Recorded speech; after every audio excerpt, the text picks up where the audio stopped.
Hello दोस्तों, नमस्कार। आप सभी का एक बार फिर से हार्दिक स्वागत है आशीष क्लासेस पर। बात कर रहे हैं 9 जुलाई के सेकंड एडिटोरियल सेशन की। और उससे पहले बता दूं कि आपको एक एप्लीकेशन डाउनलोड करना है, आशीष क्लासेस। इसका लिंक आपको डिस्क्रिप्शन में दिया है। यहाँ पर आपको दो ऐसे कोर्सेज दिए हुए हैं जो आपकी इंग्लिश में बहुत बड़ा इंप्रूवमेंट ला सकते हैं। उनमें से एक कोर्स ग्रामर और वोकेबलरी का है। वोकेबलरी खैर मैंने इसमें कुछ वोकेबलरी वर्ड्स डिस्कस किए हैं उसके लिए कि भाई आप लोगों को पता लगे किस प्रकार से वर्ड्स याद किए जाने चाहिए। बाकी बेसिकली ये कोर्स ग्रामर का है, 0 to एडवांस लेवल की ग्रामर। और हर एक पॉइंट वहाँ पे आपको कॉन्सेप्ट वाइज क्लियर हो जाएगा, कहीं पर रटने की आवश्यकता नहीं पड़ेगी। साथ ही एक कोर्स यहाँ पे चल रहा है हिंदी टू इंग्लिश ट्रांसलेशन का, जिससे आपकी बेसिक अंडरस्टैंडिंग डेवलप होगी। दोनों ही कोर्सेज डिजिटल बोर्ड पर हैं, पीडीएफ साथ में मिलेगी आपको और आप डेमो वीडियोस यहाँ पे जाके देख सकते हैं। साथ ही यहाँ पे आशीष क्लासेस इंग्लिश एप्लीकेशन डाउनलोड करके रखें। यहाँ आपको मिलता है एडिटोरियल का बैच, जहाँ पे 2 एडिटोरियल्स पर डे मिलते हैं। एक एडिटोरियल जो शाम को 5 बजे आपको मिलता है, वही एडिटोरियल यहाँ पर मिल जाता है आपको सुबह 10-11 बजे के करीब। एक एडिटोरियल लेट नाइट को मिलता है जो एडिशनल होता है, जो यूट्यूब के स्टूडेंट्स को नहीं मिलता है। और दोनों एडिटोरियल्स का पीडीएफ यहाँ पर उपलब्ध होता है। साथ ही क्लोज टेस्ट और पैराजंबल का बैच यहाँ पे मिलेगा आपको। और इसमें जो क्लोज टेस्ट और पैराजंबल आपको मिलेंगे वो सभी क्लोज टेस्ट और पैराजंबल न्यूज़पेपर से बनाकर, ऐसा नहीं कहीं से कट कॉपी पेस्ट करके दिया है, खुद हम लोग बना के इसको प्रोवाइड करते हैं। तो काफ़ी सारी मेहनत इसमें लगी रहती है और वो आप देखकर वीडियो समझ में आ ही जाएगा कितनी मेहनत से कोई क्लोज टेस्ट बनाया जाता है, कैसे ऑप्शंस अरेंज किए जाते हैं और किस लेवल का आपको कंटेंट मिलता है, वो सब आप यहाँ पे एक्सपीरियंस कर पाएंगे।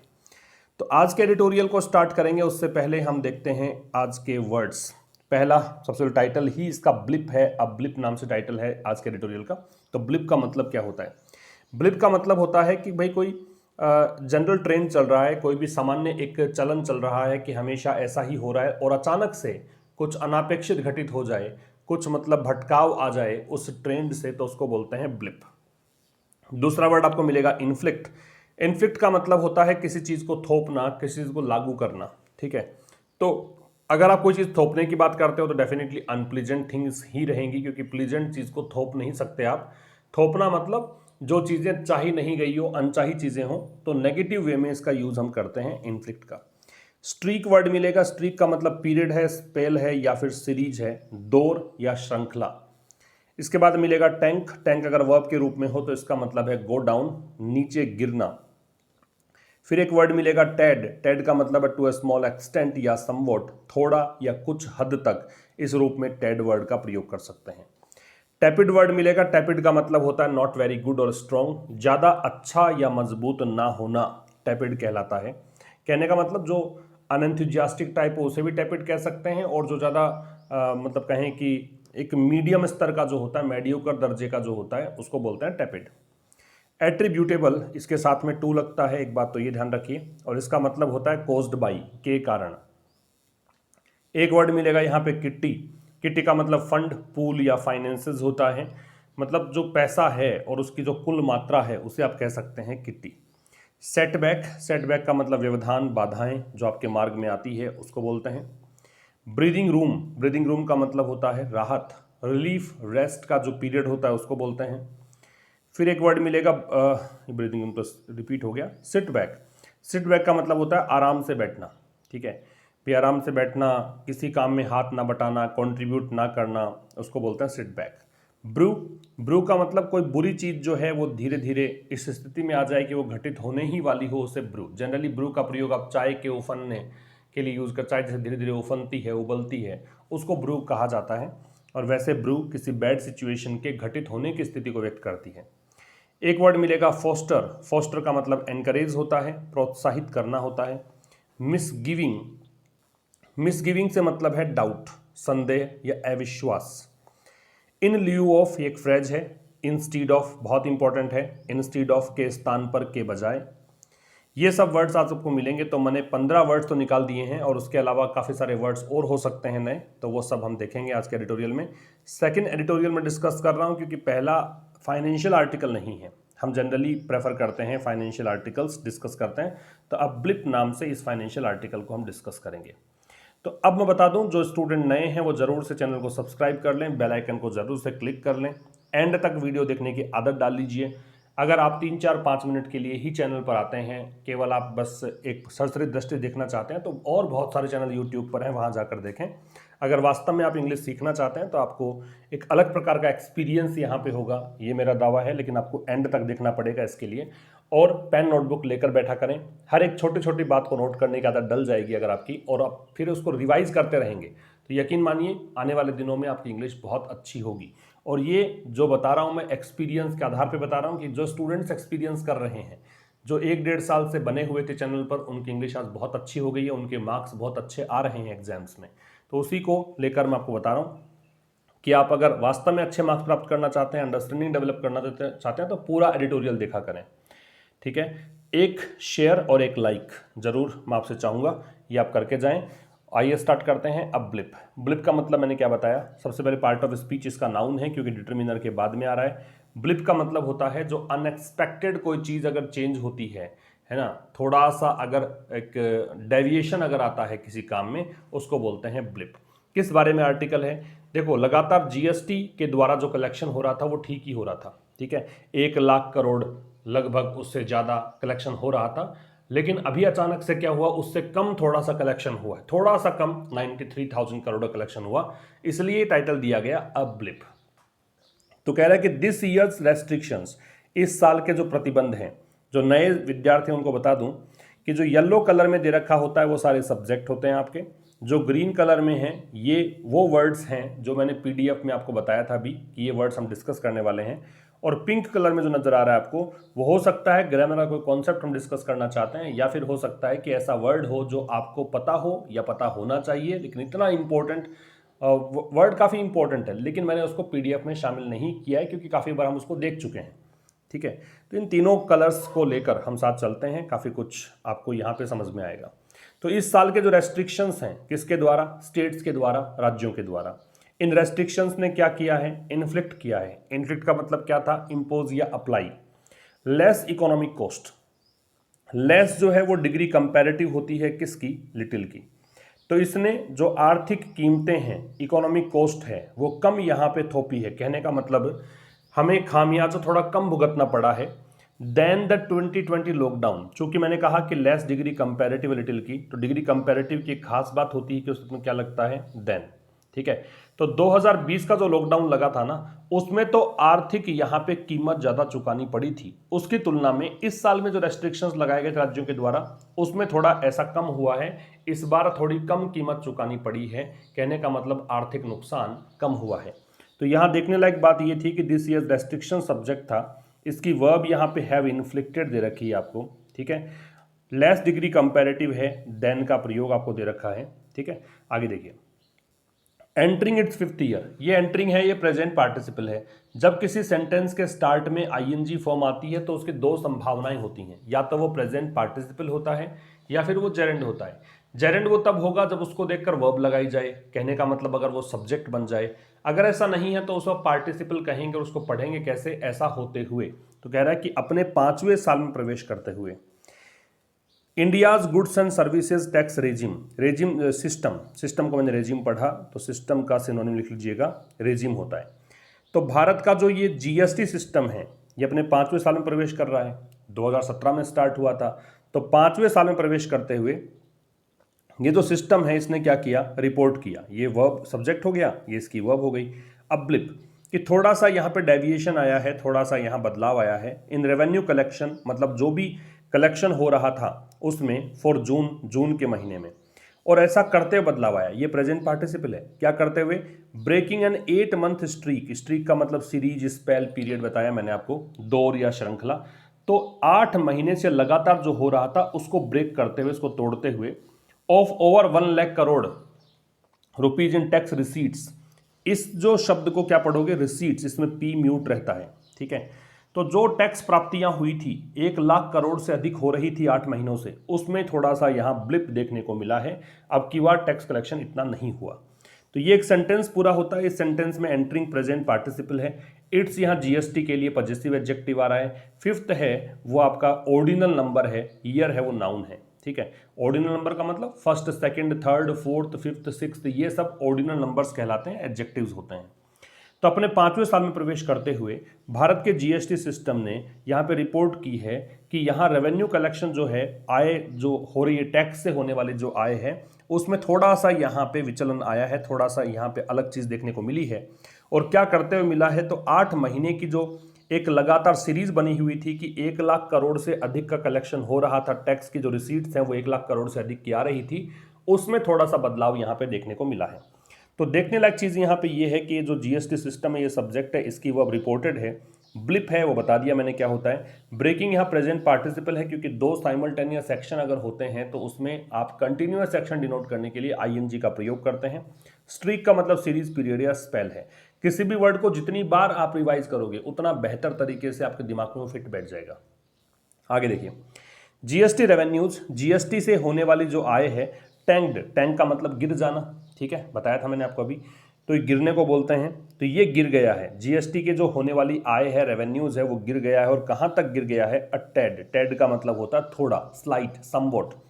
Less than, less degree comparative है, डिग्री कंपैरेटिव है देन लग गया, 93,000 करोड़ लास्ट मंथ। तो थोड़ा सा कम रहा है, 93,000 करोड़ से थोड़ा सा कम रहा पिछले महीने, ठीक है। तो जीएसटी में थोड़ी सी गिरावट आ गई और थोड़ा सा ये कम रहा, किससे, 93,000 करोड़ लास्ट मंथ, है ना, ये रहा द लोवेस्ट इन 10 मंथ्स। और ये जो आंकड़ा है 93,000 से कम का, ये 10 महीने में सबसे कम है।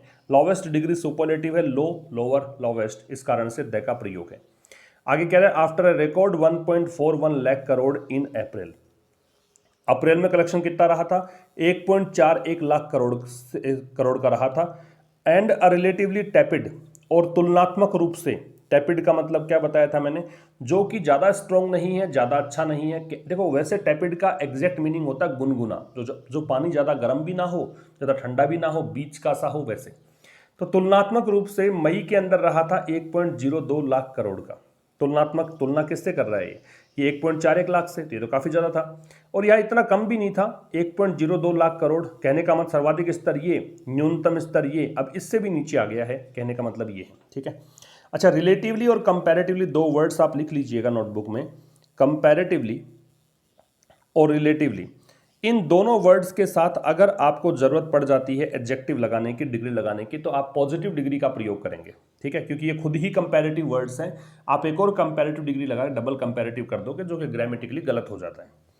तो यहां तक कि अगर बात करें तो जीएसटी रेवेन्यू गिरा, थोड़ा सा कम रहा, 93,000 करोड़ से कम रहा, पिछले महीने की बात है। और ये आंकड़ा जो है वो 10 महीने में न्यूनतम रहा। आगे कह रहा है कि ये अप्रैल में रहा था एक रिकॉर्ड स्तर पर 1.41 लाख करोड़ तक का, और तुलनात्मक तो थोड़ा सा कम रहा था 1.02 लाख करोड़ का मई में। जनरली, सामान्यतया, एडवर्ब है। The June revenue reflects, reflects का मतलब शो करना होता है, जो जून की आय है वो दिखाती है। ट्रांजैक्शंस, ट्रांजैक्शंस का मतलब लेन देन, ठीक है। दैट अकर्ड इन मे, वो ट्रांजैक्शन जो किस में हुए, मई में। तो सामान्यतः आप थोड़ा लेखक समझा रहे हैं कि आंकड़ा कम कैसे आया, ठीक है। तो सामान्यतया जून का जो रेवेन्यू होता है, जून में होने वाली जो आय होती है वो दर्शाती है। तो जून रेवेन्यू सब्जेक्ट है, रिफ्लेक्ट्स इसकी वर्ब, रिफ्लेक्ट्स का मतलब शो होना है। क्या, वो ट्रांजैक्शंस जो किस में हुए हैं, मई में। दैट रिलेटिव प्रोनाउन है, ट्रांजैक्शंस के लिए आ रहा है। रिलेटिव प्रोनाउन का मतलब देखो हु, विच, दैट, ये रिलेटिव प्रोनाउन होते हैं। ये अगर सेंटेंस के बीच में आ गए तो आप देखेंगे इनका कनेक्शन जो होता है वो पहले वाले शब्द से होता है, जिसे ग्रामर की भाषा में हम एंटेसिडेंट बोलते हैं। तो ट्रांजैक्शंस को देखकर यहाँ पे अकर दे रखा है। अकर की स्पेलिंग इंपॉर्टेंट हो सकती है, क्योंकि इसमें डबल सी और डबल आर आता है, तो बहुत इंपॉर्टेंट है, ध्यान रखिए, एग्जाम में पूछ सकते हैं। With the second wave of the pandemic in full flourish, flourish का मतलब पनपना होता है, अब यहाँ पे फुल फ्लरिश का मतलब पूरी तरीके से उफानपन होना। तो इस चीज़ के साथ के भी सेकेंड वेव जो है पेंडेमिक की, वैश्विक महामारी की जो दूसरी लहर है, वो पूरी तरीके से उफान पर है। एंड स्टेट्स एनफोर्सिंग रीगरस रेस्ट्रिक्शंस, रीगरस का मतलब होता है स्ट्रिक्ट, रीगरस का मतलब होता है स्ट्रिक्ट, काफ़ी सख्त, काफ़ी मतलब कह सकते हो कड़ाई से लेने वाला। स्टिफ भी कह सकते हो, स्टिफ और स्ट्रिक्ट दोनों यूज कर सकते हैं आप यहाँ पे। कौन कौन से, एक तो स्टिफ कह सकते हो, एक स्ट्रिक्ट कह सकते हो, एक हार्श कह सकते हो। तो जहाँ पाबंदियाँ काफ़ी ज़्यादा सख्त हो उसके लिए रिग्रेस का यूज़ कर सकते हो। रिग्रेस एडजेक्टिव होता है, क्योंकि जनरली देखो OUS एंडिंग वर्ड्स जो होते हैं ना वो एडजेक्टिव्स होते हैं। क्या कहना चाह रहा है, इस चीज़ के साथ के जो दूसरी लहर है पेंडेमिक की, वो पूरी तरीके से उफान पर थी। और स्टेट्स जो हैं उन्होंने क्या लगाया, एनफोर्स का मतलब थोपना है, लगाना है। रीग्रेस रेस्ट्रिक्शंस, बहुत ही कड़े प्रतिबंध लगाए ऑन मोस्ट एक्टिविटीज, अधिकांश क्रियाविधियों पर, अधिकांश एक्टिविटीज पर, किसमें, मई के महीने में। इसीलिए यहाँ पे जो नंबर्स हैं, जो आंकड़े हैं, आर नॉट रियली सरप्राइजिंग, वो इतने वास्तव में सरप्राइजिंग नहीं है। सरप्राइजिंग यहाँ पे एडजेक्टिव है, आर है वो यहाँ पे लिंकिंग वर्ब है। इज एम आर, ये सब लिंकिंग वर्ब हो सकती है, is am are, was were, seem, appear, ये सब लिंकिंग वर्ब हो सकती है। और लिंकिंग वर्ब के बाद में याद रखिए कभी ऑब्जेक्ट नहीं मिलेगा, कॉम्प्लीमेंट ही मिलेगा। और कॉम्प्लीमेंट के बारे में याद रखें कि कॉम्प्लीमेंट जो होता है सेंटेंस का, वो या तो नाउन होता है, या प्रोनाउन होता है, या एडजेक्टिव होता है, कभी भी एडवर्ब नहीं होता है। ध्यान रखिए, सब प्रश्न आता है एग्जाम में। तो रियली एडवर्ब है, क्योंकि सरप्राइजिंग की विशेषता बता रहा है, एडजेक्टिव को मॉडिफाई करने के लिए एडवर्ब चाहिए होता है। नोट है वो एडवर्ब ऑफ निगेशन है। कहना क्या चाह रहा है, फिर देखिए, कह रहा है कि भी इस चीज़ के साथ की भी दूसरी लहर उफान पर थी। मई के महीने की अगर बात करें, फुल फ्लरिश पर थी, और राज्य जो हैं उन्होंने कड़े प्रतिबंध लगाए हुए थे अधिकांश एक्टिविटीज़ पर। मोस्ट जो है वो अधिकांश का अर्थ दे रहा है मई के महीने में। तो इन चीज़ों को देखते हुए बिस्ने कहा ना कि जून के आंकड़े कब आएंगे, वो ट्रांजैक्शंस दिखाता है मई वाले, पहले वाले महीने को देख कर तो आंकड़े आते हैं। तो मई के महीने में तो रेस्ट्रिक्शंस लगे हुए थे, अधिकांश गतिविधियां प्रतिबंधित थी, इसलिए जो ये आंकड़े आए हैं सामने, ये इतने सरप्राइजिंग नहीं है। हाउएवर, हालांकि, as May GST compliance dates for smaller tax payers were extended till early July. अब कह रहा है कि चूंकि जो मे जीएसटी कंप्लायंस डेट्स हैं, मतलब मई में जीएसटी को, कंप्लायंस का मतलब होता है पालन करना, तो मई के महीने में जीएसटी को भरने की कुछ डेट्स दी थी, है ना। किसके लिए, स्मॉलर टैक्स पेयर्स, छोटे जो टैक्स पे करने लोग हैं उनके लिए। तो इन डेट्स को क्या कर दिया गया था, एक्सटेंड कर दिया गया था। एक्सटेंड का मतलब बढ़ाना, पैसिव वॉइस डेट्स की वर्ब दे रखा है। टिल अर्ली जून और जुलाई, मतलब जुलाई के शुरुआत तक की डेट दे दी कि जुलाई के शुरुआत तक आप भर सकते हो। तो इसलिए सम ऑफ दिस रेवेन्यू, तो इनमें से कुछ रेवेन्यू जो है, ये जो रेवेन्यू सामने आया है ना, इसमें से कुछ रेवेन्यू जो है ऑल्सो रिफ्लेक्ट्स अप्रैल सेल्स। तो ये यहाँ पे अप्रैल में जो बिक्री हुई थी ना, उसको भी दिखाता है। ऑल्सो का मतलब भी, रिफ्लेक्ट का मतलब दिखाना। तो यहाँ पे समझने वाली बात क्या थी कि मे जीएसटी कंप्लायंस डेट्स ये सब्जेक्ट था, इसकी वर्ब वर एक्सटेंडेड पैसिव वॉइस में दे रखा है, सम सब्जेक्ट है, तो इसकी वर्ब यहाँ पे क्या आ जाएगा, रिफ्लेक्ट्स। ठीक है। अच्छा, सम जो है वो काउंटेबल अनकाउंटेबल दोनों के लिए आता है, थोड़ा ध्यान रखिएगा इसको। आगे क्या कह रहा है, 10 मतलब इस प्रकार से, the actual GST income attributable to, मैंने कहा था एट्रीब्यूटेबल में टू लगेगा, एक बात। एट्रीब्यूटेबल टू का मतलब कोज्ड बाई होता है, के कारण होता है, दूसरी बात। तो इस प्रकार से जो वास्तव में जीएसटी इनकम जो है, जो किस कारण से, कोज्ड बाई मेज इकोनॉमिक एक्टिविटी, जो मई में आर्थिक क्रियाविधियां हुई थी, मई में जो आर्थिक गतिविधियां हुई थी उसके कारण, वुड बी लोअर, वो कम होगी, किससे, जून्स ग्रोस जीएसटी किट्टी। किट्टी का मतलब फाइनेंसेस, जो फंड है, जो कोष है आपका, है ना, रिसोर्सेज हैं। तो जो सकल, जो पूरा जीएसटी किट्टी है, जून का जो पूरा, ग्रोस का मतलब कंप्लीट, जो कंप्लीट जीएसटी किट्टी है ना, उसकी तुलना में यहाँ पे कम दिखाई देगा। तो इस प्रकार से जो वास्तव में जीएसटी की इनकम है, जो किस कारण से आई है भाई, जीएसटी इनकम जो मई में होने वाली आर्थिक गतिविधियों के कारण हुई है, वो जून में जितना मतलब पूरा मिला के जीएसटी किट्टी होगा उससे कम दिखाई देगा, सीधी सी बात है। ठीक है, तो आगे देखिए, दिस इज ऑल्सो रिफ्लेक्टेड, ये यहाँ पे दिखता है, दिस की वर्ब इज है, ऑल्सो का मतलब भी, और ऑल्सो का प्रयोग हम हेल्पिंग वर्ब के बाद में करते हैं, तो इज के बाद में है। Reflected, is reflected passive voice दे रखा है, दिखना, तो ये दिखाई देता है in the generation of e way bills, किसमें, ई वे बिल्स के जनरेशन। जनरेशन का मतलब जनरेट करना, मतलब बनाना। तो ई वे बिल भी कम बने थे। अब ये ई वे बिल क्या कॉन्सेप्ट है, ये मैंने पहले भी बताया है हालांकि आपको। ई वे बिल का मतलब होता है कि भी 50,000 से अधिक का सामान अगर आप ट्रांसपोर्ट करते हो, चाहे वो इंट्रा स्टेट हो चाहे इंटर स्टेट हो, चाहे राज्य के भीतर हो या राज्य से बाहर हो, तो उसके लिए एक परमिट लेना पड़ता है, उसके लिए आपको ई वे बिल जनरेट कराना पड़ता है, उसको बोलते हैं ई वे बिल। ठीक है, तो दिस इज ऑल्सो रिफ्लेक्टेड, ये दिखता है generation of e way bills में भी, कि ई वे बिल्स भी कम बने थे इस समय के दौरान। विच फेल बाई, विच यहाँ पे किसके लिए, ई वे बिल्स। मैंने कहा था रिलेटिव प्रोनाउन का संबंध किससे, अपने पहले वाले शब्द से, इसको एंटेसिडेंट बोलते हैं। तो ई वे बिल्स जो है ना, उसमें भी क्या आ गया, फेल, फेल फॉल की सेकेंड फॉर्म में गिरावट आई, कितनी, बाई ये शार्प 30%, मतलब इतने तक, बाई यहाँ पे तक काट दे रहा है, तो शार्प 30%, मतलब 30% की गिरावट। शार्प क्यों लगाया, क्योंकि बहुत बड़ी गिरावट है परसेंटेज में, अगर आप 30% पे तो 1% बहुत ज़्यादा होता है, 30% की गिरावट, तो बहुत ज़्यादा बड़ी गिरावट आ गई इन मई के महीने में कंपेयर टू अप्रैल, और किसकी तुलना में, अप्रैल की तुलना में।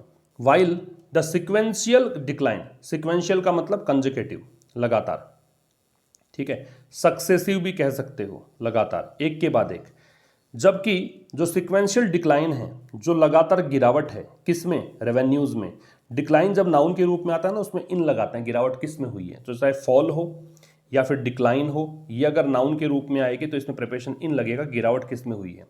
रेवेन्यूज में वॉज नॉट एज स्टीप, वो इतनी ज़्यादा शार्प नहीं थी। स्टीप का मतलब ये स्टीप होता है, ठीक है ना, कोई ढाल जो काफ़ी ज़्यादा शार्प हो उसको स्टीप बोलते हैं, तो इतना ज़्यादा स्टीप नहीं था। फिर समझिए, तो ये यहाँ पे दिखता है साफ साफ कि ये ई वे बिल्स के जनरेशन में भी दिखता है, और ई वे बिल्स जो है उसमें गिरावट आ गई 30% की, किस में, मई के महीने में, किसकी तुलना में, अप्रैल की तुलना में। जबकि जो लगातार गिरावट है रेवेन्यूज में वो इतनी ज़्यादा स्टीप नहीं थी, ठीक है। With case loads, case load का मतलब जो भी केस यहाँ पे संक्रमण के आए उसकी बात कर रहा है। डिक्लाइनिंग, गिर रहा है ना, इस चीज़ के साथ कि केस लोड्स, केस की संख्या गिर रही है ओवर जून के दौरान। And restrictions being pulled back, और रेस्ट्रिक्शंस जो हैं उनको किया जा रहा है, पैसिव वॉइस बना रखा है। तो रेस्ट्रिक्शंस कौन से, जिनको क्या किया जा रहा है, पुल बैक। पुल बैक का मतलब होता है पुल आउट, या फिर इसका मतलब होता है विड्रॉ, ठीक है। और रेस्ट्रिक्शंस को वापस से हटाया जा रहा है ग्रेजुअली, धीरे धीरे, है ना, ये एडवर्ब है। रेवेन्यू शुड पिकअप, तो इससे क्या होगा, शुड यहाँ पे संभावना बताने के लिए यूज किया जाएगा। तो रेवेन्यू जो है वो यहाँ पे हो सकता है पिकअप करे, पिकअप का मतलब बढ़े, नेक्स्ट मंथ, अगले महीने। With 5.5 crore e way bill generated in June, क्योंकि मई के मतलब जून के महीने में इतने ई वे बिल जनरेट हुए, और फ्रॉम 3.9 करोड़ इन में, और मई में कितने हुए थे, 3.99 crore e way bill generate हुए थे, और जून में कितना, इतना। इसका मतलब यहाँ पे पिकअप आने वाला है, थोड़ा सा बढ़ोतरी आने वाली है। तो इस चीज़ के साथ कि भी जून के दौरान, ओवर का मतलब यहाँ पे ड्यूरिंग से है, प्रेपोजिशन है, तो जून के दौरान यहाँ पे केस लोड्स कम हो रहे हैं और रेस्ट्रिक्शंस जो हैं उनको धीरे धीरे हटाया जा रहा है। तो इन दोनों के चलते जो रेवेन्यूज हैं, अब यहाँ संभावना बता रहा है, शुड का प्रयोग वे सजेशन या एडवाइस के लिए करते हैं वो तो पता ही है, लेकिन संभावना के लिए भी करते हैं। तो यहाँ संभावना बनती है कि अगले महीने, चूंकि यहाँ पे ई वे बिल का जनरेशन हुआ है 5.5 करोड़, जबकि इससे पहले वाले महीने में 3.99 करोड़ ही हुआ था, इसका मतलब रेवेन्यूज यहाँ पे क्या है, बढ़ने की संभावना है, पिकअप होने की संभावना है। Despite the slow down, despite का मतलब के बावजूद होता है, डेस्पाइट एक प्रेपोजिशन है, डेस्पाइट के साथ में ऑफ नहीं लगता है। ये सारी बातें आपको तुरंत याद आनी चाहिए डेस्पाइट को देखते ही। डेस्पाइट प्लस ऑफ, ये कॉम्बिनेशन गलत है क्योंकि ये खुद प्रेपोजिशन है तो एक और प्रिपरेशन नहीं लेगा। इसके स्थान पर अगर आप इन स्पाइट ऑफ लगाते हैं तो सही है, कोई गलती नहीं है। तो despite the slow down in May June, तो मई जून के महीने में स्लो डाउन के बावजूद, स्लो डाउन का मतलब क्या होता है, मंदी। तो मई जून के महीने में मंदी के बावजूद GST collections in the quarter first, ये Q1 का मतलब क्वार्टर फर्स्ट, इन 21-22, ये वित्त वर्ष की बात कर रहा है, हैव बीन हेल्दियर, वो रहा है हेल्दियर, कहीं अधिक अच्छा, देन किसकी तुलना में, प्री पेंडेमिक लेवल्स, मतलब पेंडेमिक से पहले वाले स्तर से। तो कह रहा है जीएसटी का जो कलेक्शन है 2021-22 वाला जो वित्त वर्ष है उसके पहले क्वार्टर में, पहला क्वार्टर होता है अप्रैल से लेकर जून वाला, अप्रैल, मई और जून। तो 2021-22 में जो पहला क्वार्टर है उसमें जो जीएसटी कलेक्शंस हैं वो कहीं ज़्यादा हेल्दी रहे हैं, कहीं ज़्यादा अच्छे रहे हैं, किसकी तुलना में, प्री पेंडेमिक लेवल्स से।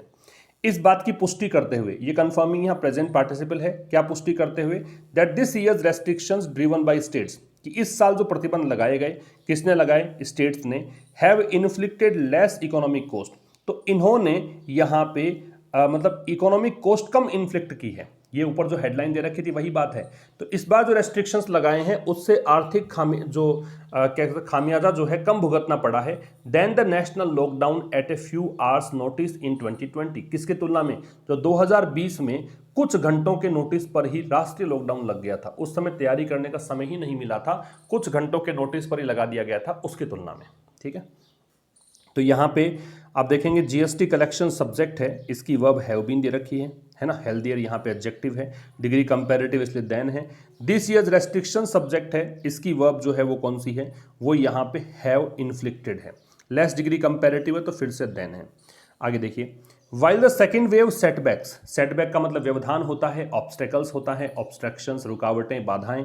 तो यद्यपि जो दूसरे लहर की जो बाधाएं हैं, हैव शेकन अप, उन्होंने हिला कर रख दिया है। शेकअप की थर्ड फॉर्म है, शेक, सेकंड फॉर्म होती है शुक और थर्ड फॉर्म होती है शेकन। ठीक है, तो यद्यपि जो दूसरी लहर है, दूसरी लहर की जो बाधाएं हैं उन्होंने हिलाकर रख रखा है बिजनेस एंड कंज्यूमर सेंटिमेंट को। बिजनेस और कंज्यूमर सेंटिमेंट, सेंटिमेंट का मतलब भावना होती है। देखो मार्केट काम करता है सेंटिमेंट पर। मार्केट में अगर ऐसा लगता है कि हाँ बूम आने वाला है, थोड़ी सी संभावना भी नजर आती है तो लोग इन्वेस्टमेंट करते हैं। मार्केट में लगता है कि नहीं ऐसा नहीं है, थोड़ा सा अगर भावनाएं नेगेटिव बन गई तो मार्केट आराम से नीचे आ जाता है। तो सेंसेक्स जैसे काम करता है ना, पूरा का पूरा सेंटिमेंट्स पर काम करता है, वैसा ही है। सेंटिमेंट का मतलब यहाँ पे है कि कंज्यूमर जो है वो अब नहीं चाह रहे कि पैसा वहां पे इन्वेस्ट करें, पैसा खर्च करें, क्योंकि हो सकता है कि लॉकडाउन और लग जाए, हो सकता है कि पेंडेमिक की कोई तीसरी लहर आ जाए। तो ये सब सेंटिमेंट कहलाता है। तो यद्यपि जो दूसरी लहर की बाधाएं हैं उन्होंने क्या कर दिया, बिजनेस और कंज्यूमर सेंटिमेंट को हिलाकर रख दिया। अब यहां पे कह रहा है, अगला क्लोज है, average monthly revenue of over 1 lakh crore. फिर भी जो औसत जो मासिक रेवेन्यू था 1 लाख करोड़ से अधिक का, इसके बारे में फाइनेंस मिनिस्टर निर्मला सीतारमण ने क्या कहा था, इन्होंने टर्म संज्ञा दी थी, कहा था न्यू नॉर्मल, कि ये एक नया नॉर्मल है फॉर जीएसटी के लिए। न्यू नॉर्मल का मतलब एक नया, मतलब कहें कि जीएसटी में अब आपको ऐसा ही देखने को मिलेगा। जैसे हमने कहा कि भी पेंडेमिक के बाद मास्क तो एक नया नॉर्मल हो गया, मास्क तो लगाना ही पड़ेगा, पेंडेमिक के साथ जीना ही पड़ेगा। अभी सामान्य हालात इसी को कह सकते हैं कि अब मास्क के साथ जिएं। वैसा ही यहाँ पे है कि अब जीएसटी में कलेक्शन ऐसा ही मिलेगा, ऐसा इन्होंने संज्ञा दी इसको। तो कह रहा है कि इस चीज, यद्यपि देखो 2 क्लोज होते हैं वाइल के साथ में, तो यहां से यहां तक की बात तो नेगेटिव है और यहां से यहां तक की बात पॉजिटिव है, दूसरे का विरोध करते हैं। तो यद्यपि दूसरी लहर की जो बाधाएं हैं उन्होंने बिजनेस और कंज्यूमर सेंटिमेंट को हिलाकर रख दिया, फिर भी यहाँ पे औसत जो मासिक रेवेन्यू रहा 1 लाख करोड़ से अधिक का, जिस निर्मला सीतारमण जो वित्त मंत्री है उन्होंने कहा कि भाई न्यू नॉर्मल जीएसटी का, तो ये जो कलेक्शन है could perhaps sustain through the year, वो हो सकता है कि पूरे वर्ष के दौरान शायद कंटिन्यू रहे। सस्टेन का मतलब यहाँ पे कंटिन्यू रहना है, सस्टेन का मतलब यहाँ मेंटेन रहना है, तो हो सकता है कि जारी रहे। कुड यहाँ पे पॉसिबिलिटी बता रहा है, परहैप्स का मतलब शायद है। If there is not dramatic resurgence, लेकिन ये कब होगा, यहाँ पे एक कंडीशन है। कंडीशन ये है कि ये तभी होगा जब यहाँ पे कोई ड्रामेटिक रिसर्जेंस का मतलब फिर से, देखो सर्ज का मतलब क्या होता है, अचानक से उछाल, रिसर्ज का मतलब फिर से अचानक से उछाल, है ना। रिसर्जेंस यहाँ पे नाउन बना दिया इसने। तो ये तभी होगा जब नाटकीय रूप से कोई दोबारा से यहाँ पे उछाल ना आए पेंडेमिक में। And vaccinations are ramped up as promised, और टीकाकरण जो है जितना प्रॉमिस किया गया है वैसे यहाँ पे बढ़े। रैंप अप का मतलब क्या होता है, इंक्रीज, नोट कर लीजिएगा। रैंप अप को आप स्केल अप भी कह सकते हैं, रैंप अप को बूस्ट भी कह सकते हैं, स्केल अप भी कह सकते हैं, इंक्रीज भी कह सकते हैं। तो कह रहा है कि यदि ये कह रहा है कि भाई इस बार ठीक है, हो सकता है कि ये जो पैटर्न है, ये जो चल रहा है कि भाई न्यू नॉर्मल जो कहा है यहाँ पे निर्मला सीतारमण जो वित्त मंत्री हैं उन्होंने, कि भाई जीएसटी कलेक्शन 1 लाख से अधिक हो रहा है, ये कंटिन्यू रह सकता है और पूरे वर्ष भर रह सकता है। थ्रू का मतलब यहाँ पे कंप्लीट है ना, मतलब कह सकते हो पूरे वर्ष भर ऐसा रह सकता है। लेकिन ये तभी होगा जब कोई नाटकीय रिसर्जेंस ना हो पेंडेमिक का, और वैक्सीनेशन जैसा कि प्रॉमिस किया गया है वैसे बढ़ाया जाए, तभी ऐसा हो सकता है। तो सब्जेक्ट वर्ब की अगर बात करें तो सेकंड वेव सेटबैक सब्जेक्ट है, इसकी वर्ब हैव शेकन अप है।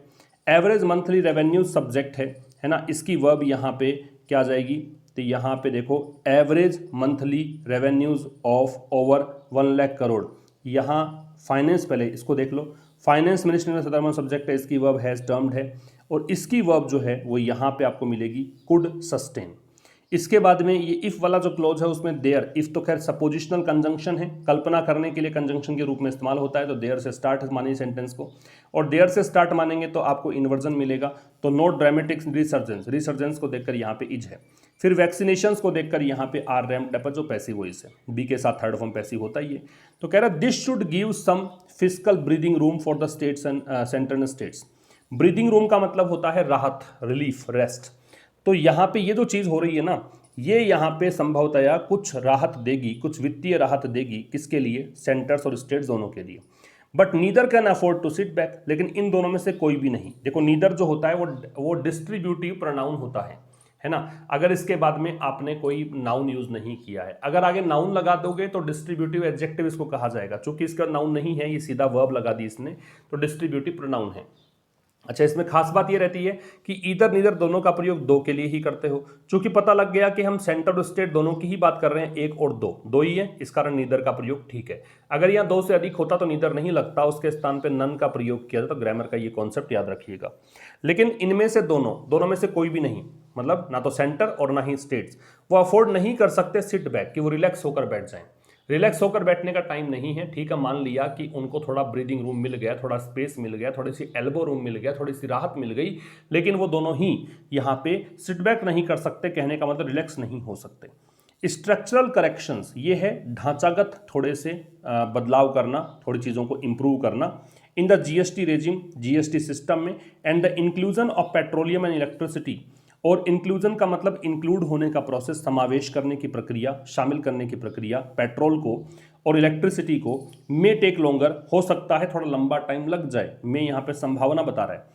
तो यहाँ पे कह रहा है कि एक तो जीएसटी सिस्टम में थोड़ा सा बेसिक परिवर्तन, बेसिक थोड़ी चीज़ों को ठीक करना, और दूसरा पेट्रोलियम और इलेक्ट्रिसिटी को इसमें शामिल करना, है ना। इस दायरे में पेट्रोल और इलेक्ट्रिसिटी दायरे में नहीं आते, इनको भी शामिल करना जो है वो हो सकता है थोड़ा सा टाइम ज़्यादा लग जाए, बट देयर इज एनफ, लेकिन पर्याप्त है। दैट नीड्स इमीडिएट अटेंशन, मतलब बहुत कुछ है यहाँ पे जिसको इमीडिएट अटेंशन की जरूरत, तत्काल यहाँ पे ध्यान देने की जरूरत है। दैट रिलेटिव प्रोनाउन है तो एनफ के लिए आ रहा है, इसकी वर्ब नीड्स है। एनफ की देख के यहाँ पे इज का प्रयोग कर रहे हैं आप, ठीक है। तो यहाँ एनफ प्रोनाउन के रूप में आ रहा है, वैसे एनफ एडजेक्टिव या एडवर्ब के रूप में आता है, लेकिन ये प्रोनाउन के रूप में, क्योंकि इसके बाद में ना नाउन है ना ही इसके साथ कोई एडजेक्टिव है, ठीक है। लेकिन यहाँ पे काफ़ी कुछ है जिसको तत्काल यहाँ पे अटेंशन देने की जरूरत है। Industry has short temporary rate cuts, तो इंडस्ट्री ने, कौन सी इंडस्ट्री ने, इंडस्ट्री हैज कट्स मतलब मार्केट की बात कर रहा है, उन्होंने यहाँ पे सोट चाहा है, टेम्परेरी अस्थाई, रेट कट्स रेट में कटौतियाँ, ऑन सम सेक्टर्स कुछ सेक्टर्स पे, टू स्पर डिमांड ताकि यहाँ पे डिमांड बढ़े। देखो रेट घटेगी तो डिमांड बढ़ेगी, कीमतें कम होंगी तो बहुत ज़्यादा सामान खरीदेगा, तो ये डिमांड बढ़ाने का तरीका है। स्पर का मतलब इंक्रीज करना है, प्रोत्साहित करना है, एनकरेज करना है। तो इंडस्ट्री ने यहाँ पे चाहा है, सॉट डिमांड की है, चाहा है, तलाशा है, इंडस्ट्री की वर्ब हैज सॉट है, किस अस्थायी रूप से कुछ दरों में कटौती की जाए कुछ सेक्टर्स पे ताकि डिमांड को बढ़ाया जा सके। इट इज़ प्लॉजिबल, प्लॉजिबल का मतलब क्या होता है, प्लॉजिबल का मतलब होता है व्यवहारिक, प्रैक्टिकल, फिजिबल, वर्केबल। तो यह व्यवहारिक है। दैट ए वॉल्यूम पिकअप, कि थोड़ी सी मात्रा में बढ़ोतरी जो है, वॉल्यूम का मतलब मात्रा, क्वांटिटी, पिकअप का मतलब बढ़ोतरी, could makeup for, makeup for का मतलब होता है क्षतिपूर्ति करना, कंपनसेट करना, भरपाई करना, मुआवजा देना, ये सब, ठीक है। तो ये बात व्यवहारिक है, ये बात एकदम वाइबल है, वाइबल भी कह सकते हो, कि ये वॉल्यूम पिकअप जो है वो यहाँ पे क्या कर सकता है, भरपाई कर सकता है किसकी, रिजल्टेंट रेवेन्यू लॉसेज, कि जो अभी फिलहाल आपको रेवेन्यू लॉस दिखा है, जो यहाँ पे आय में जो कमी हो रही है, टैक्स के द्वारा आय में कमी हो रही है, उसकी भरपाई कर सकता है। जस्ट एज एन अपटिक, ठीक उसी तरीके से जैसे कि बढ़ोतरी, अपटिक का मतलब स्मॉल इंक्रीज, स्मॉल इंक्रीज को बोलते हैं अपटिक, कि जिस प्रकार से थोड़ी सी बढ़ोतरी जो है पेट्रोल कंजम्पशन में, कि पेट्रोल के उपभोग में जो थोड़ी सी बढ़ोतरी जो है उसने क्या किया है, क्रिएट्स रूम, वो यहाँ पे राहत देता है for a revenue neutral duty cuts on fuels, कि आप फ्यूल्स पर यहाँ पे revenue neutral duty, revenue neutral duty का मतलब क्या है, देखो एक तो टैक्स लगता है आय के अनुसार, आय ज़्यादा टैक्स ज़्यादा, आय कम टैक्स कम। एक होता है रेवेन्यू न्यूट्रल ड्यूटी, इसका मतलब है कि रेवेन्यू कैसा भी हो, टैक्स तो उसी तरीके से आपको देना पड़ेगा, है ना, उसको बोलते हैं। तो इस चीज़ के लिए आपको रूम क्रिएट करता है। तो इट की वर्ब इज है ना। तो इट इज़ प्लॉजिबल, यह वाइबल है, यह वर्केबल है, ये फिजिबल है, कि वॉल्यूम पिकअप कुड मेक, कि अगर मात्रा बढ़ेगी, अगर डिमांड बढ़ेगी तो वो क्या कर सकती है, भरपाई कर सकती है किस चीज़ की, रेवेन्यू में नुकसान होगा उसकी भरपाई कर सकती है। जिस तक कि थोड़ी बहुत पेट्रोल कंजम्पशन में जो बढ़ोतरी है वो यहाँ पे रूम क्रिएट करती है किसके लिए, revenue neutral duty cut on fuels, कि फ्यूल्स पर जो रेवेन्यू से प्रभावित ना होने वाली ड्यूटी जो लगती है उसमें कटौती कर सकता है। फिर the GST council must be reconvened, reconvene, re का मतलब पुनः, कन्वीन का मतलब होता है मीटिंग के लिए बुलाना। तो जीएसटी काउंसिल को फिर से यहाँ पे बैठक होनी चाहिए, उसकी बैठक फिर से होनी ही चाहिए। मस्ट ऑब्लिगेशन या कंपल्सन बताता है, अनिवार्यता बाध्यता के लिए आता है। तो जीएसटी काउंसिल सब्जेक्ट है, ये आपका पैसिव वॉइस हो गया, तो इसको दोबारा बुलाया जाना चाहिए सून, जल्द ही। To take up such ideas, कि ऐसे आइडियाज़ को टेकअप किया जाए, अपनाया जाए। टू प्रोड, प्रोड का मतलब एनकरेज होता है, ये काफ़ी इंपॉर्टेंट है, मैंने इसको मिस कर दिया, लिख लीजिएगा, एनकरेज, प्रोत्साहित करना। तो जीएसटी काउंसिल को फिर से रिकन्वीन किया जाना चाहिए, फिर से बुलाया जाना चाहिए जल्द ही, ताकि क्या किया जाए, ऐसे आइडियाज़ को अपनाया जाए, टेकअप मतलब अपनाना, ताकि इकोनॉमी का रीबाउंड, रीबाउंड का मतलब बाउंस बैक, कि इकोनॉमी वापस से उछाल पर आए, वापस से पटरी पर आए, इसको प्रोत्साहित किया जा सके। अपार्ट फ्रॉम का मतलब इसके अलावा, किसके अलावा, holding the promised special session to discuss all the brewing concerns related to states compensation. किसके अलावा, कि आपको एक तो काम करना ही है, होल्ड करना है प्रोमिस्ड स्पेशल सेशन, जिन विशेष सत्र का आपने वादा किया था। स्पेशल सेशन, सेशन नाउन है, स्पेशल एडजेक्टिव है, प्रोमिस्ड भी एडजेक्टिव, पास्ट पार्टिसिपल है।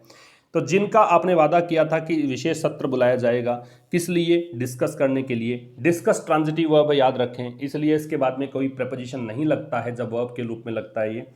तो इसमें ये कहा गया था कि हम विशेष सत्र बुलाएंगे जीएसटी काउंसिल का, किस लिए, ताकि जितने भी बढ़ती हुई चिंताएं हैं, ब्रू का मतलब होता है धीमे धीमे बढ़ना या अचानक घटित होने, मतलब जो घटित होने ही वाला हो, बताया था मैंने आपको। तो जो चिंताएं यहाँ पे संबंधित है स्टेट के कंपनसेशन से भी। जब जीएसटी लागू हुआ था तो स्टेट को सेंटर ने दिलासा दिया था कि जो भी आपको यहाँ नुकसान होगा जीएसटी में, उसकी भरपाई हम करेंगे। तो यहाँ पे ये भी वादा किया था कि जो भी आपकी चिंताएं हैं कंपनसेशन संबंधी, उसके लिए विशेष सत्र का आयोजन करेंगे। तो ये तो आपको करना ही है। तो यहाँ से पढ़िए कि स्टेट के कंपनसेशन से संबंधित जो चिंताएं हैं, जो कि उफन रही है, जो कि उभर रही है, इन सभी के बारे में डिस्कस करने के लिए विशेष सत्र जिसका आपने प्रॉमिस किया था, उसको आयोजित करने के अलावा आपको यहाँ पे क्या करना चाहिए, जीएसटी काउंसिल की मीटिंग को वापस से बुलाना चाहिए, है ना। किस लिए, जल्द ही बुलाना चाहिए, ताकि ऐसे जो विचार हैं, कौन से विचार जो ऊपर आपने डिस्कस किए हैं, इन विचारों को लागू किया जा सके, इनको अपनाया जा सके, ताकि इकोनॉमी के बाउंस बैक को प्रोड कर सकें, इकोनॉमी के उत्थान को एनकरेज कर सकें। डिलेइंग दिस, इसमें देरी करना, will not only foster greater misgivings. Foster का मतलब क्या होता है, एनकरेज करना, ठीक है। और मिसगिविंग का मतलब होता है डाउट, अविश्वास, सस्पिशन। तो यदि आप इसको डिले करोगे, तो डिलेइंग यहाँ पे आपका जेरेंड हो गया। मैंने कहा था कि आईएनजी फॉर्म अगर सेंटेंस के स्टार्ट में है तो दो संभावनाएं हैं, या तो वो प्रेजेंट पार्टिसिपल है या फिर वो जेरेंड है। तो ये जेरेंड है क्योंकि ये सब्जेक्ट है।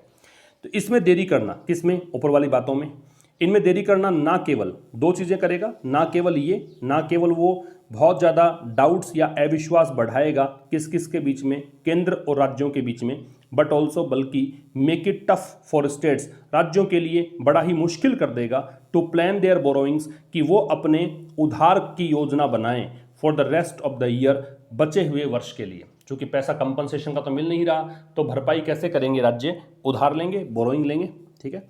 तो यहाँ पे समझने वाली बातें थी, डिलेइंग सब्जेक्ट था, इसकी वर्ब जो है वो यहाँ पे विल, फॉस्टर, ठीक है। अच्छा, इसमें एक बात और ध्यान रखना कि नॉट ओनली बट ऑल्सो, ये कोरिलेटिव कंजंक्शन है, बिटवीन और एंड ये कोरिलेटिव कंजंक्शन है, ठीक है। आगे कह रहा है क्लैरिटी इज ऑल्सो नीडेड, यहाँ पे स्पष्टता भी जरूरी है, ये पैसिव वॉइस हो गया। अर्जेंटली, अत्यावश्यक रूप से, ऑन, किस बात पे क्लैरिटी, कि when the 1.58 lakh crore of back to back borrowings for states.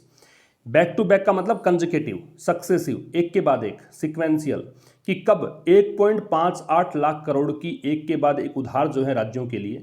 In Liu of का मतलब होता है इंस्टीड ऑफ, के बजाय, किसके स्थान पर, कंपनसेशन ड्यूज के स्थान पर, कि कंपनसेशन ड्यूज तो आप चुका नहीं पा रहे हो, जो पैसा इनको चाहिए वो दे नहीं पा रहे हो आप, है ना। तो कब ये जो बैक टू बैक बोरोइंग्स हैं वो स्टार्ट होगी, बिगिन होंगी। तो कह रहा है कि क्लैरिटी भी यहाँ पे आवश्यक है, जरूरी है, मतलब अत्यावश्यक रूप से, कि ये बताएं कि 1.58 लाख करोड़ का जो उधार आपने लिया है एक के बाद एक राज्यों के लिए, किसके बदले में, कंपनसेशन ड्यूज के बदले में, ये उधार की प्रक्रिया कब शुरू होगी। If the centre plans to raise 5000 crore a week, यदि केंद्र सरकार योजना बनाती है, ये कंडीशनल सेंटेंस है, किसकी, 5000 करोड़ लेगी एक सप्ताह में, like it did last year, जैसा कि इसने पिछले साल किया था। अच्छा, यहाँ पे लाइक के स्थान पे एज आना चाहिए, क्योंकि अगर डिड की विशेषता बता रहा है तो एडवर्ब चाहिए यहाँ पे। लाइक तो प्रेपोजिशन या कंजंक्शन हो सकता है, वर्ब हो सकती है, ठीक है, एज लगना चाहिए था, वो ठीक होता। तो कह रहा है कि if the centre plans to raise, raise है वो ट्रांजिटिव वर्ब है, इसका ऑब्जेक्ट होता है, तो 5000 करोड़ इसका ऑब्जेक्ट है। तो यदि केंद्र की योजना है कि वही वो 5000 करोड़ रुपए एक सप्ताह, प्रति सप्ताह, ए का मतलब यहाँ प्रति है, तो ए और एन का प्रयोग पर के अर्थ में कर सकते हो आप, तो प्रति सप्ताह 5,000 करोड़ रुपए रेज करने की इसकी योजना है, जैसा कि इसने पिछले साल किया था। तो इट विल टेक रफली 32 वीक्स, तो लगभग मोटा मोटी तौर पर 32 वीक लगेंगे टू कंप्लीट सच बोरोइंग्स, ऐसे उधार को कंप्लीट करने में। ठीक है, सच के बाद में नाउन है, प्लूरल का प्रयोग करते हैं, ध्यान रखिएगा। अगर वो सिंगुलर है तो ए या एन इससे पहले लग जाता है। सो एनी डिले, तो इस प्रकार से अगर कोई भी देरी होती है बियॉन्ड अर्ली अगस्त, मतलब अगस्त के शुरुआत से भी देर कर देते हो आप, इससे आगे देर करते हो, तो मे नॉट बी वाइबल, वो हो सकता है कि वाइबल ना हो, प्रैक्टिकल ना हो, व्यवहारिक ना हो। तो ये कंडीशनल सेंटेंस था भाई। इफ क्लॉज में आपने देखा कि फर्स्ट फॉर्म और उसमें हैज दे रखा है, तो दूसरे क्लॉज में आप देखिए विल के साथ में वर्ब की first form, first conditional sentence है। तो यदि केंद्र सरकार की योजना है कि प्रति सप्ताह 5,000 करोड़ की उधार ली जाए, जैसा कि पिछले साल इसने किया था, तो इसको मोटा मोटी तौर पर 32 वीक लगने वाले हैं। इतनी बड़ी बोरोइंग, जो 1.58 लाख करोड़ की बात कर रहे हो, इतनी बड़ी बोरोइंग को लेने के लिए। तो इसलिए यहाँ पे कोई भी डिले जो होती है, अगर अगस्त के शुरुआत से ज़्यादा अगर आप देरी करते हो, तो ये जो डिले है वो हो सकता है कि वाइबल ना हो, प्रैक्टिकल ना हो, फिजिबल ना हो। तो ये था दोस्तों आज के इस एडिटोरियल में। आज फाइनेंशियल आर्टिकल हम डिस्कस कर चुके हैं, इसलिए फाइनेंशियल एक्सप्रेस का कोई पार्ट मैंने डिस्कस के लिए नहीं लिया है। जब भी फाइनेंशियल आर्टिकल नहीं होता तो ज़रूर हम शामिल करते हैं उस चीज़ को। अब मिलते हैं कल एक नए सेशन के साथ, तब तक के लिए नमस्कार, थैंक्स अ लॉट।